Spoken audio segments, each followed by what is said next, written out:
रात और सुबह की प्रार्थना कैसे करें। हमारी सुबह की प्रार्थना रात की प्रार्थना पर निर्भर होती है। जैसे क्या कल हम जीवित उठेंगे या सोते ही रह जाएंगे।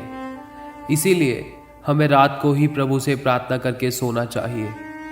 हमें क्या प्रार्थना करनी चाहिए कि हम अच्छी और भली लंबी और सुखदायक जिंदगी जिएं।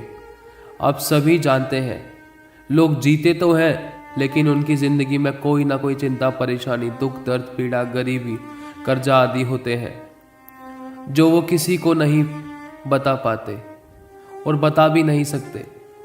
लेकिन हमारे पास है एक जो हमारे दुखों में दुखी होता है और हमारी हर चिंता, परेशानी, बोझ अपने ऊपर लेकर हमें आज़ाद करता है।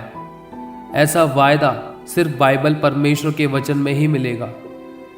हमें प्रार्थना कैसे करनी चाहिए, पहले की वीडियो में आप सभी को बता दिया गया है।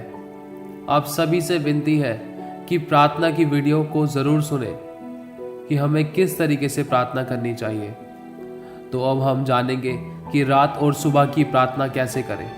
यदि कभी आप रात को सोते समय प्रार्थना करें तो परमेश्वर की बड़ाई और उसका धन्यवाद करें उन सभी कामों और दया के लिए जिस कारण आज हम जीवित हैं और हमें पूरे दिन संभाल कर रखा। हमें कोई बीमारी, परेशानी, चिंता, दुख, दर्द नहीं होने दिया। और सोने से पहले फिर सुबह के लिए प्रार्थना करें कि पवित्र आत्मा, आप मुझे भोर को उठाइए। मैं आपसे बात करना चाहता हूँ। फिर चाहे कोई भी कारण हो, परमेश्वर का आत्मा आपको ज़रूर उठाएगा। और सुबह के लिए प्रार्थना कैसे करें। सुबह जब भी आपकी आँख खुले तो अपने मुंह का सबसे पहला शब्द परमेश्वर को कहें, धन्यवाद आज के दिन के लिए।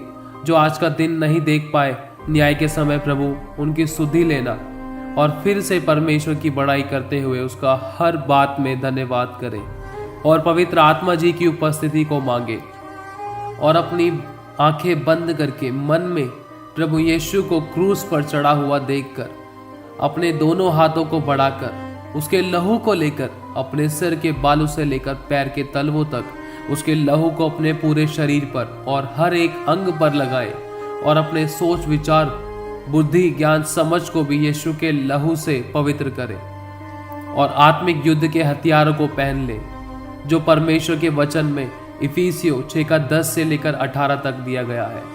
क्योंकि हमारा यह मलयुद्ध किसी मांस और लहू से नहीं है परंतु अंधकार की, शैतान की शक्तियों से है और आत्मिक सेनाओं से है, जो परमेश्वर का वचन कहता है कि इसलिए परमेश्वर के सारे हथियार बांध लो कि तुम बुरे दिन में सामना कर सको।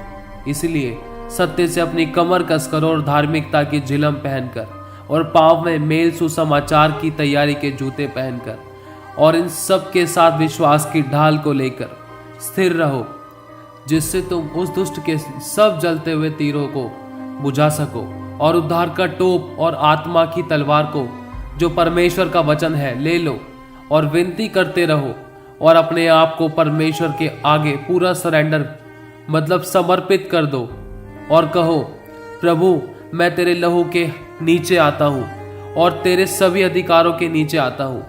मुझ पर अपना पूरा कंट्रोल करें। पवित्र आत्मा जी, आप पूरे दिन मेरी अगुवाई और मेरी रक्षा करें। फिर आप उन सभी लोगों के लिए प्रार्थना करें जो किसी दुख और परेशानियों में है और ये भी प्रार्थना जरूर करें कि प्रभु मैं आज का दिन आपकी इच्छा के अनुसार बिताना चाहता हूँ, मेरी मदद करें।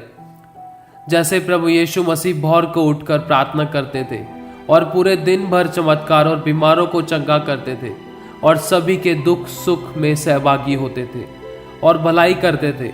और अपनी प्रार्थना में इन शब्दों को भी जरूर कहें कि हे यहोवा परमेश्वर, मेरी वाणी तुझे सुनाई दे, मैं भोर को तेरी बाट जोहूंगा। क्योंकि प्रभु आपका वचन कहता है कि हर एक भक्त तुझसे ऐसे समय में प्रार्थना करे कि जब तू मिल सकता है।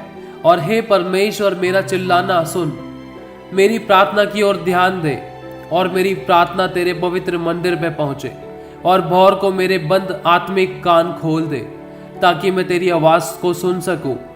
और हे यहोवा परमेश्वर, तू मुझे याद कर, मैं तेरा धन्यवाद करता हूं और अपनी इच्छा को बताकर सिर्फ परमेश्वर की इच्छा को पूरा करने की प्रतीति करे कि मेरी नहीं सिर्फ आपकी ही सिद्ध इच्छा पूरी हो परमेश्वर।